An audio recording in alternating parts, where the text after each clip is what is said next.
Assalamualaikum warahmatullahi ta'ala wabarakatuh. Pemirsa channel YouTube MZT Malang Raya yang dirahmati Allah Subhanahu wa taala. Alhamdulillah kita masih diberikan kesempatan oleh Allah Subhanahu wa taala untuk melaksanakan ibadah di bulan Ramadan yang mulia ini.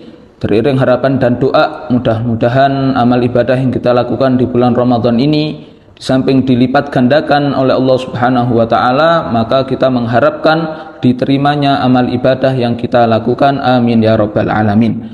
Melanjutkan kajian kita di dalam kitab Ar-Risalah Al-Jami'ah karangan Al-Habibul Imam Ahmad bin Zain Al-Habsyi rahimahullahu taala, masih di dalam pembahasan puasa. Di pertemuan sebelumnya telah kita bahas syarat wajib puasa, syarat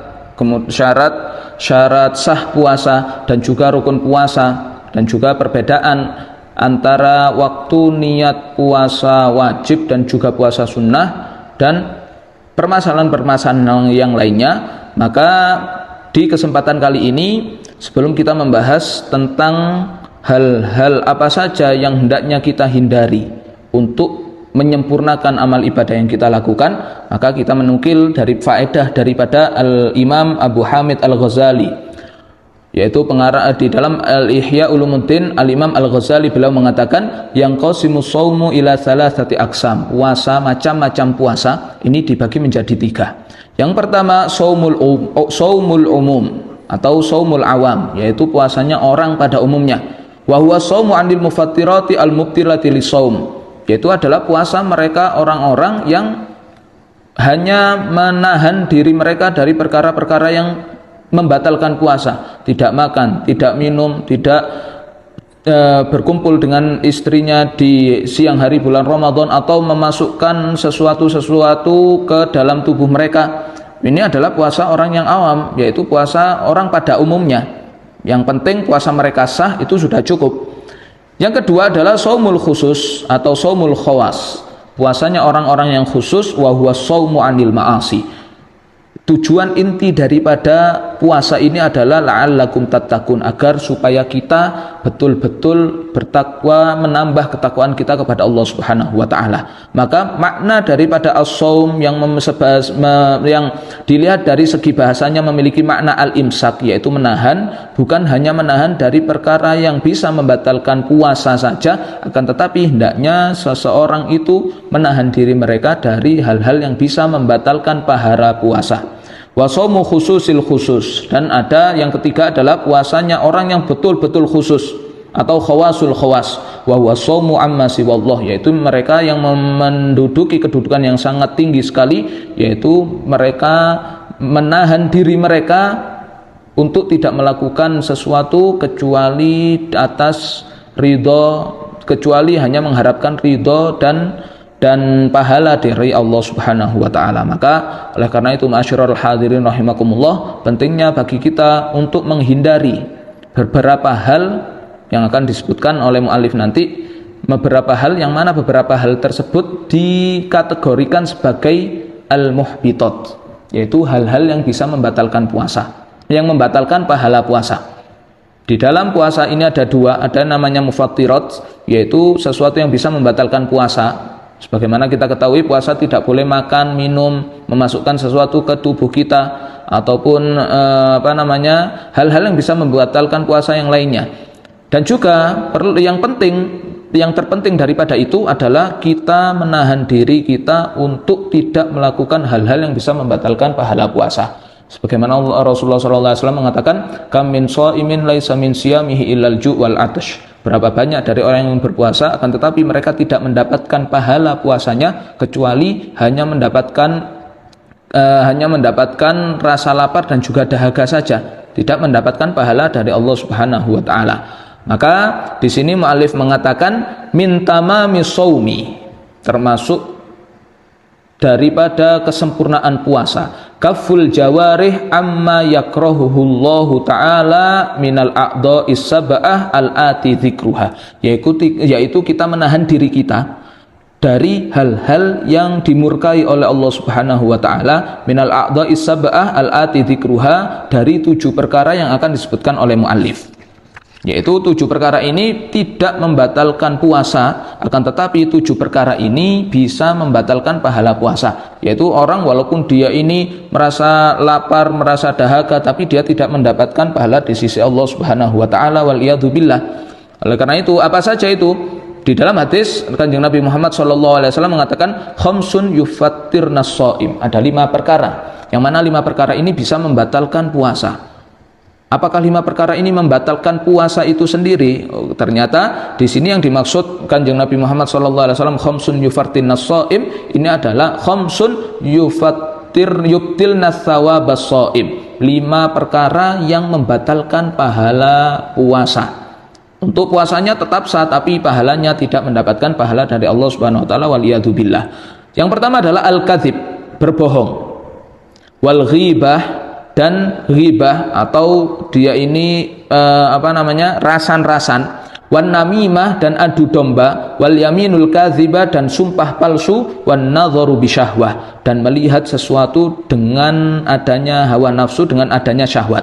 Maka 5 perkara ini adalah perkara-perkara yang bisa membatalkan pahala puasa yang perlu untuk kita hindari.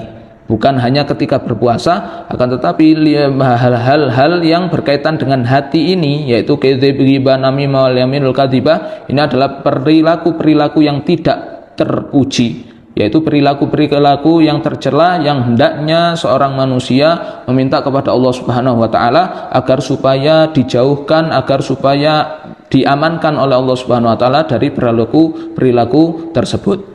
Wa min tamami shaumi, dan termasuk daripada perkara yang bisa menyempurnakan puasa. Apa itu? At-taharri al-iftar ala halalin, yaitu dia berusaha untuk tidak berbuka kecuali dengan sesuatu yang halal, yaitu thalabul halal ini matlubun fi kulli waqt. Kita mengambil sesuatu yang halal ini sangat-sangat sekali dianjurkan di setiap waktu, bukan hanya terkhusus bulan Ramadan. Akan tetapi agar supaya puasa kita ini sempurna, maka hendaknya kita betul-betul menjaga akan apa yang masuk ke dalam tubuh kita. Karena ketika yang masuk ke dalam tubuh kita ini adalah sesuatu yang haram, waliyadzubillah, maka di sini Kanjeng Nabi Muhammad SAW mengatakan man akalal halala atau ajawarihuhu sya'am aba. Barang siapa yang makan sesuatu yang halal, entah itu halal asli atau halal cara mendapatkannya, maka mau tidak mau dia akan taat kepada Allah Subhanahu wa taala, mudah untuk melakukan sebuah ibadah. Wa man akalal harama asa jawarihu sya'am aba, dan barang siapa yang makan dari mendapatkan sesuatu yang haram atau sesuatu yang haram itu sendiri, atau dengan cara yang haram yang tidak diridhoi oleh Allah Subhanahu wa taala, maka dia akan sulit untuk melakukan ibadah, wal iyadu billah. Ini adalah pentingnya kita untuk menjaga hal-hal makanan-makanan yang masuk ke dalam tubuh kita.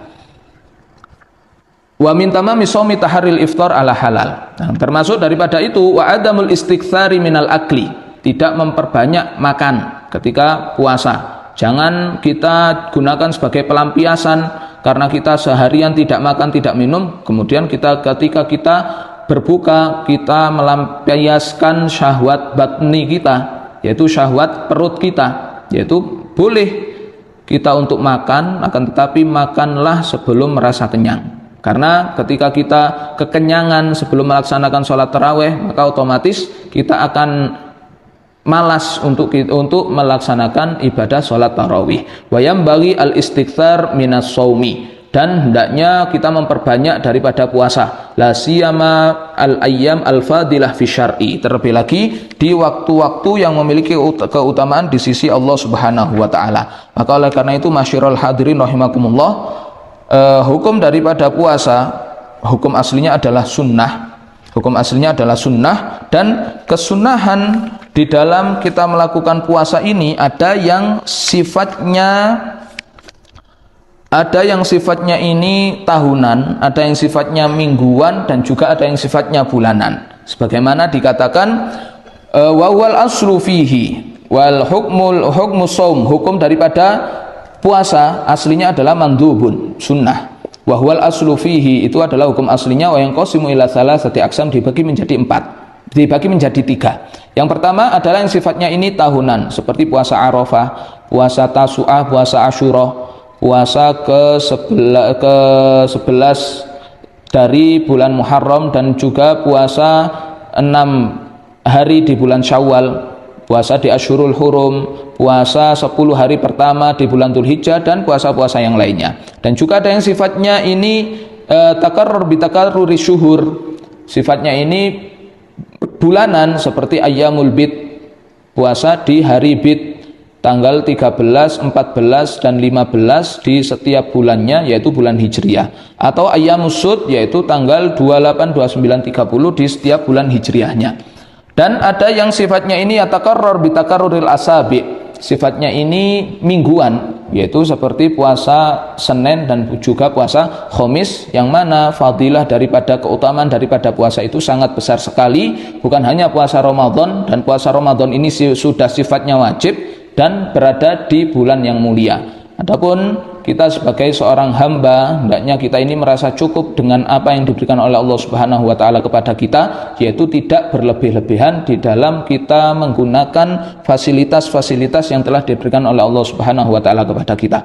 Oleh karena itu, puasa ini adalah sebagai bentuk kita menahan hawa nafsu kita agar supaya tidak terjerumus kepada sesuatu yang tidak diridhoi oleh Allah Subhanahu wa taala. Mudah-mudahan amal ibadah yang kita lakukan di bulan Ramadan ini diterima oleh Allah Subhanahu wa taala, dan mudah-mudahan kita termasuk daripada orang-orang yang mendapatkan taufik, hidayah serta inayah dari Allah Subhanahu wa taala, sehingga kita bisa melaksanakan ibadah di bulan Ramadan ini dengan penuh kesadaran, dengan penuh semangat, yang mana hal tersebut akan menjadikan kebahagiaan bagi kita di dunia dan juga di akhirat kelak. Amin ya rabbal alamin. Mungkin ini yang bisa kami sampaikan. Adapun untuk hal-hal yang berkaitan dengan hukum-hukum puasa yang lainnya, bisa pemirsa lihat di channel YouTube MZT Malang Raya. Di situ telah ada seluruhnya daripada permasalahan-permasalahan, video-video permasalahan yang berkaitan dengan puasa. Mudah-mudahan yang kami sampaikan ini ada guna dan manfaatnya. Wallahu musta'an wa lakatubulan. Wassalamualaikum warahmatullahi taala wabarakatuh.